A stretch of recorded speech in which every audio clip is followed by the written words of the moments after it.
Ask my instructor 14.3.25.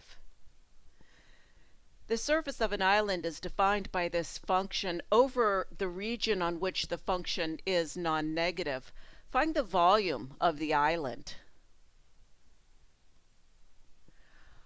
What is the region over which our function is non-negative? To find that region, we set z equal to 0 and find an equation for the points x and y such that z is equal to 0. So take this function, set it equal to 0, and I solve for x squared plus y squared, and I get x squared plus y squared equals 36, which is a circle of radius 6 centered at the origin. Now this circle divides the xy plane into two regions, a region on which the function is positive and a region on which the function is negative. We're already swayed that the region inside the circle is where the function is positive, but we should be careful. Pictures sometimes can be deceiving.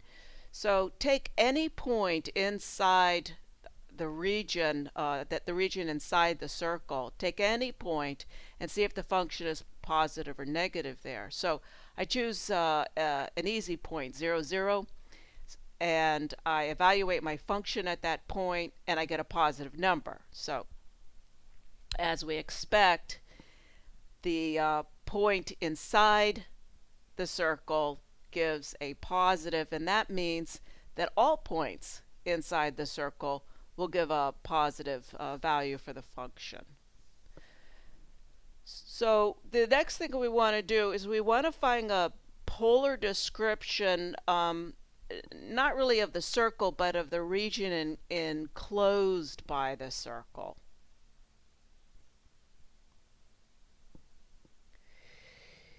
The circle is given by r and theta, where r runs between 0 and 6 and theta runs between 0 and 2 pi.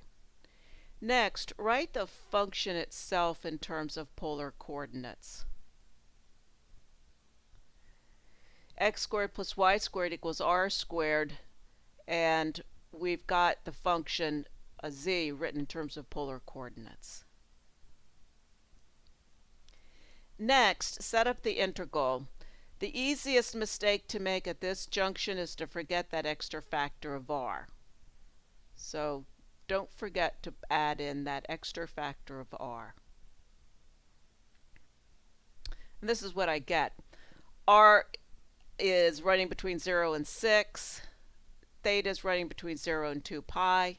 So make sure those bounds are appropriately stated. And also don't forget that extra r.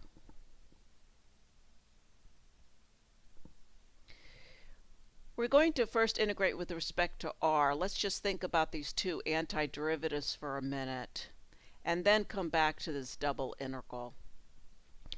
So we have two antiderivatives, at least that's how I'm viewing this, and we'll just go ahead and do the first one first. Have u be negative r squared over 4. Follow your nose. And I see I'm going to make the substitution that r dr, instead of r dr, I'm going to have negative 2 du. Instead of e to the negative r squared over 4, I'm just going to have e to the u. Making those substitutions, I end up looking for the antiderivative of e to the u, which is just e to the u, and then I substitute back. I don't have the plus c because I'm doing a definite, I'm going to end up doing a definite integral. So I just kind of skipped that. The other piece is pretty straightforward because e to the negative 9 is just a number, and I just go ahead and pull it out, treat it as a number, because that's what it is. And I'm really just looking for the antiderivative of r. So putting those two pieces together, I go back to my double integral, and I'm ready to do the evaluation. Evaluate it at 6 and then subtract the evaluation at 0. The big issue here is minding your P's and Q's, as it were. Lots of negatives here to keep track of, so please be careful.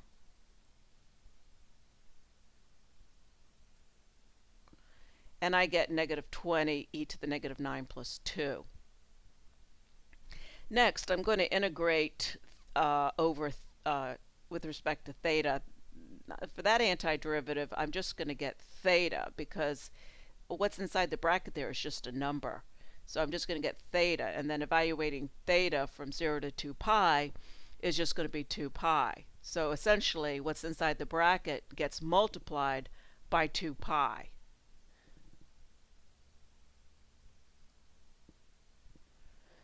And then again, clean it up as you can, being very careful, and this is what I get. Let me know if this brings up any questions.